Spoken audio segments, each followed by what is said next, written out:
Hi guys, so this video is going to be about Brian Harvey and he's 17. And I just thought with what's sort of been happening and all the videos that he's been posting and all the opinions, some people are behind him, some people are against him, some people are just trolling him and probably don't even know what is, the ins and the outs of it. I thought I'd just do a little fact thing about he's 17, and I'm also going to cover a little bit about some of the trolling that's been going on and the channels that are, in my opinion, clearly set up just to troll. So we'll dive straight in. And he's 17 began in 1991 when Tony was promised a record deal, and he got this record deal from sending in his own material. So he went and had a meeting, with this record company, and they said, "Yep, we've got no problem. We'll offer you, a record deal, but the condition is that we're not offering it for you as an artist alone, as a solo artist. We sort of want a boy band." So he went away and he roped in his friends. So altogether there was now going to be Tony, John, Terry, and Brian, the lead singer. They went on to have 12 top 10 hits in the charts between 1992 and 1998. Their first album reached number 1 in the album charts. But although Tony was talented behind the scenes at the writing the songs and stuff, and you can't take that away from him. He did write the songs for him.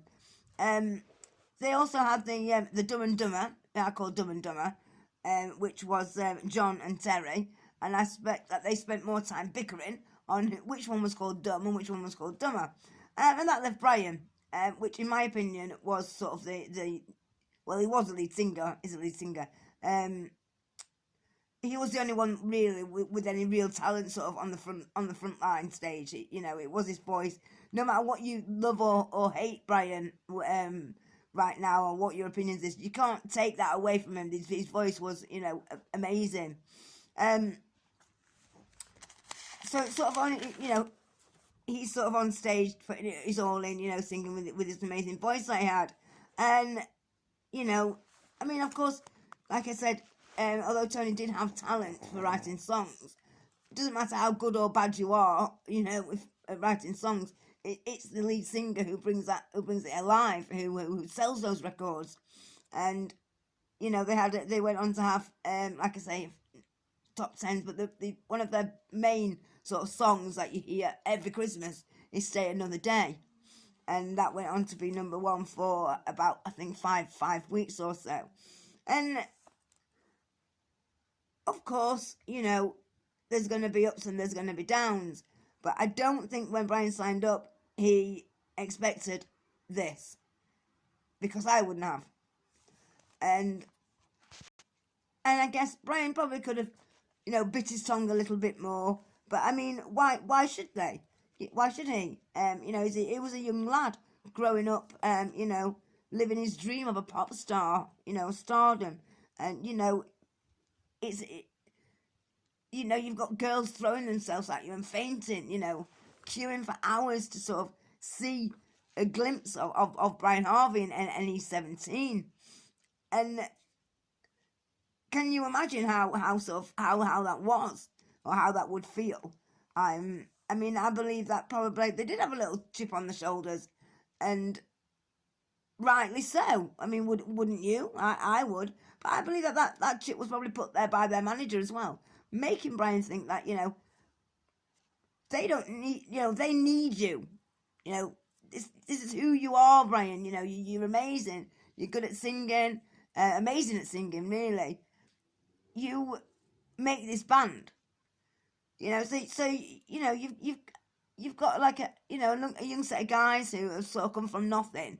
I don't know the ins and outs of their background, but I know they wasn't famous before. They didn't have a famous family, or they hadn't come from that sort of thing. That's what I mean. They were sort of, the other band who were sort of rivals, the media dubbed as rivals, was Take That, and I liked them both. I went to see both of them in concert, but I wouldn't say they were rivals, because it was so different. So different. You've got one end of the scale, you've got Squeaky Clean Take That, and then you've got, your little bad, your bad boy image of his 17. And it's like the music was different. There wasn't, I wouldn't say they were rivals. There was just two bands that was out at the same time, to be quite honest with you. I mean, you know, take that with the kind of guys that you took home to see your mum, didn't you? As a little cover story for because you were really dating Brian Harvey. You know, it was one of them, isn't it? But that was sort of their image, and that's sort of what they their management at the time decided to market, and they marketed it, and it worked for a certain length of time, and you know it went on okay, but I mean behind the scenes things I think I was starting to unravel a little bit. Tony was making more money than the rest of the gang, the rest of the group, sorry, and I don't see why that should be just because he's wrote the songs.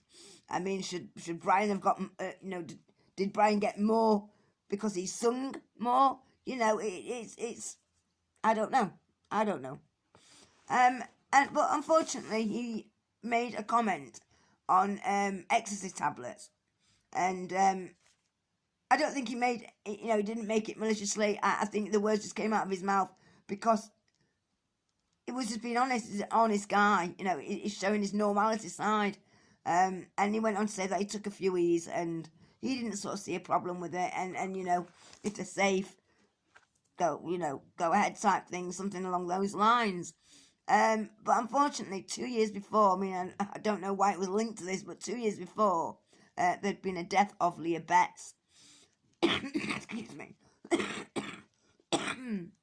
And I don't know why, but the media sort of glued this together and made a big mountain out of a molehill. And, I sort of know where Brian's coming from on this one because mine looks exactly the fucking same. I had some rubbish outside my house once and somebody set fire to it and all the fucking building had to be evacuated. And it was just the day after the bloody Brentford Tower had blown up. My look seems very much like Brian's. But back to Brian, I mean, so this comment's been made and the radio companies, radio stations are saying, we're not playing no more He's 17. We don't want nothing, wow, this is really bad. Brian's condoning these. And I wouldn't say he was condoning these. I was saying he was saying a statement of, I've took them, nothing happened to me, and I enjoyed it. In my opinion, that's kind of what it meant. But hey.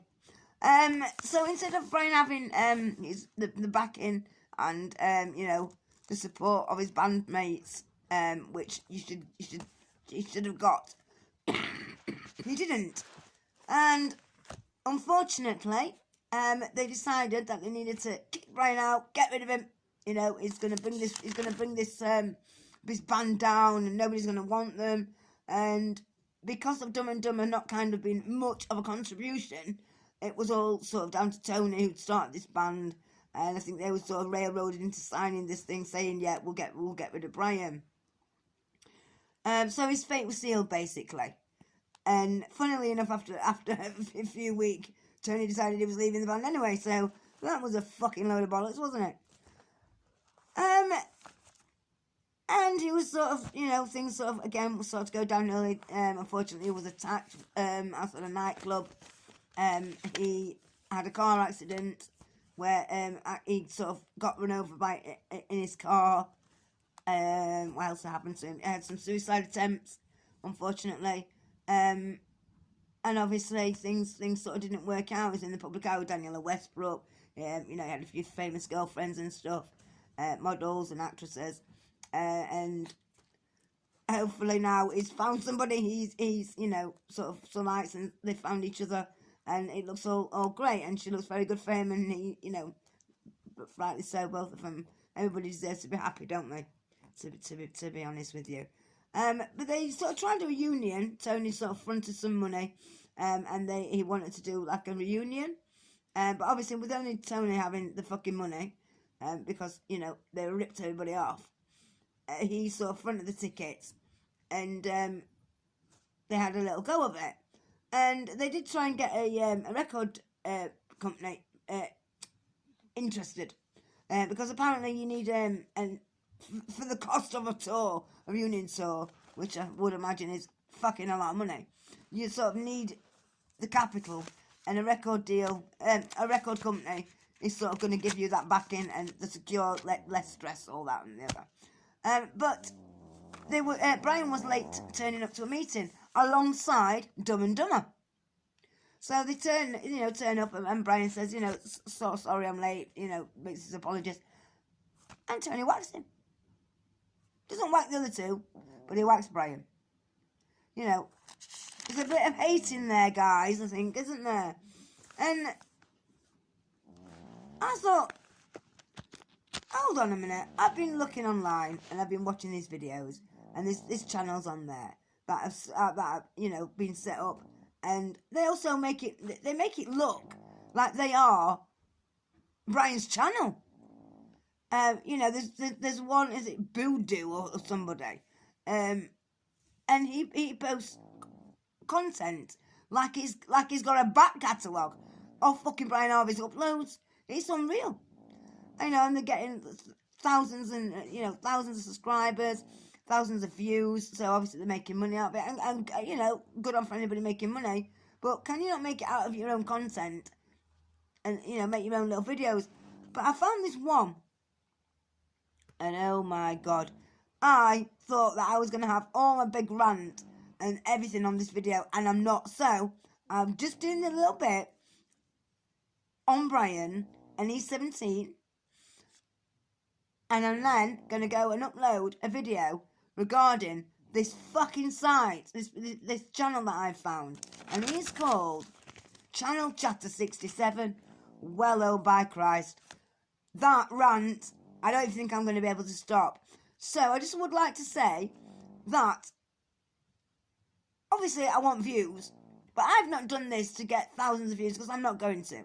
I'm a little channel, especially compared to Brian Harvey and Nikki Lee, his partner, who seems very nice. I've been speaking to on Facebook, and I don't know why everybody's just not leaving them alone and letting them just sort of, do what they're doing. And that's trying to fucking expose sexual predators.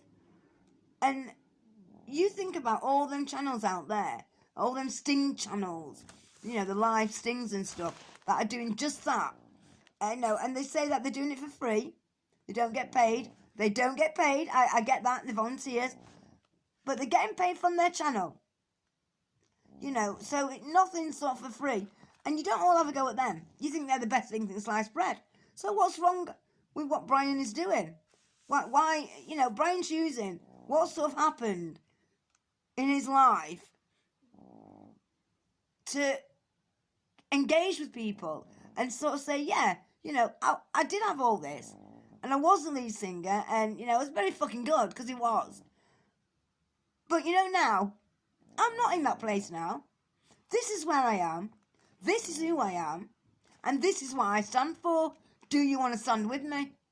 And instead of people just standing with him, they're now blowing all things out of proportion. And I think some people have almost lost the reason that he's doing it, and they're just like hating on him and trolling him for speaking the truth. For speaking the truth, guys. So keep an eye out for the second part of this. I hope I've done it justice for you, Brian, and Nikki. I was speaking to Nikki on Facebook, and I did ask Lee, because I've got manners, I asked if they wouldn't mind me making this video. Like I say, I know it's not going to it's going to only reach a few hundred. But I hope it reaches the few hundred that matter. And, there's like-minded people out there who do think like me, that think, Brian was done wrong to by his management in his 17. And I believe every word that Brian's saying. Everything. He's got no reason to lie. What has he got to lie? He knew that when he made these allegations, that you lot are probably going to react like this. There's people who are going to say, oh, he's a liar, he's mental. He might have mental health problems. I've got mental health problems. Does everything that I say is a lie? Make your own mind up, guys. And I'm going to make a video now on Channel Chatter 67. Go check him out, and then keep your eye out for my upload.